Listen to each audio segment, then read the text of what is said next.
If you had your choice between buying and holding a 30-year bond for 30 years or holding a basket of American stocks, there's just no question you're going to do better owning stocks. So it's more attractive considerably more attractive than fixed income securities. That doesn't mean they're going to go up or down tomorrow or next week or next year, but over time, a bunch of businesses that are earning high returns on capital are going to beat a bond that's fixed at roughly 3% for 30 years.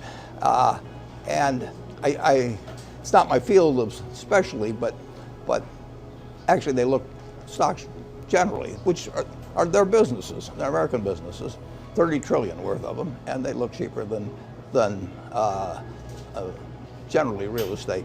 Well, that's what you have to do in investing. I mean, you're sitting with some cash in your pocket, you've had savings, and the question is, what do you do with it? You can buy a duplex next door and rent it out to people and do fine over time, or you can buy a small piece of farmland or something of the sort, or you can put it into something fixed income, bonds or bank deposits or whatever it may be.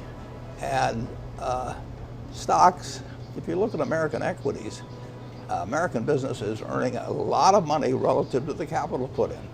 And the reason stocks are worth a whole lot more than they were 20 years ago or 50 years ago or 100 years ago is companies have plowed back part of the earnings.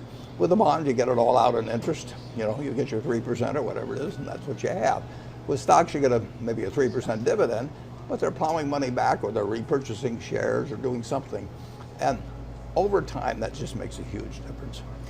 The reason I ask about stocks sitting at these new highs and whether you think the market's expensive is because there are retail investors who are sitting at home, and when nightly news starts talking about how the markets are at new highs, some of those retail investors who have been sitting on the sidelines think, oh my gosh, I missed my opportunity again. The last time we talked to you, you said you were still buying stocks. Are you still right now? I've been buying stocks since March 11th, 1942. And I bought them under every president, 7 Republicans, 7 Democrats. I've bought them quarter after quarter. Some of the buys were terrific. Some of them were at such good times.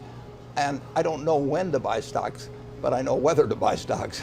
And assuming you're going to hold them, wouldn't you rather own an interest in a variety of great businesses than have a piece of paper that's going to pay you 3% in 30 years, or a short-term deposit that pays you maybe 2% or something of the sort? Yeah, no argument. Although your concentration in the stocks you own has gotten a little more concentrated recently. There was a filing that came out not too long ago that showed Berkshire Hathaway was continuing to buy shares of Apple. That stock is also at a new all-time high last night.